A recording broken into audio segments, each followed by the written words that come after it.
আরব, আফগান, তুর্কি এবং মঙ্গল বিভিন্ন সময়ে বহু মানুষ ঠাঁই নিয়েছে ভারতবর্ষের মাটিতে।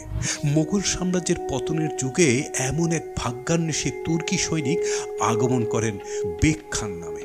কিছুদিন লাহোরে বসবাস করে দিল্লিতে গিয়ে চাকুরি নেন সম্রাট শাহ আলমের দরবারে। সেখানেও মন না টিকলে চলে যান জয়পুরের মহারাজার অধীনে। স্থায়ীভাবে বসবাস করেন আগ্রায়। দুই ছেলের মধ্যে নসরুল্লাহ বেগ খান চাকরি জুটিয়ে নেন মারাঠা শিবিরে। অন্য ছেলে আবদুল্লাহ বেগ খান অতটা ভাগ্যবান ছিলেন না। বহু দরবার ঘুরে ফিরে আলোয়ার সেনা অধিনায়ক হিসাবে যোগ দেন, কিন্তু সেখানেও থাকা হয়ে ওঠেনি। 1802 সালে মৃত্যুবরণ করলেন বিদ্রোহ দমন করতে গিয়ে। ইতিমধ্যে দুই পুত্র এবং এক কন্যা রেখে যান আবদুল্লাহ বেগ। বড় ছেলের নাম আসাদুল্লাহ বেগ খান, পরবর্তী সময়ে যিনি মির্জা গালিব নামে বিখ্যাত হন।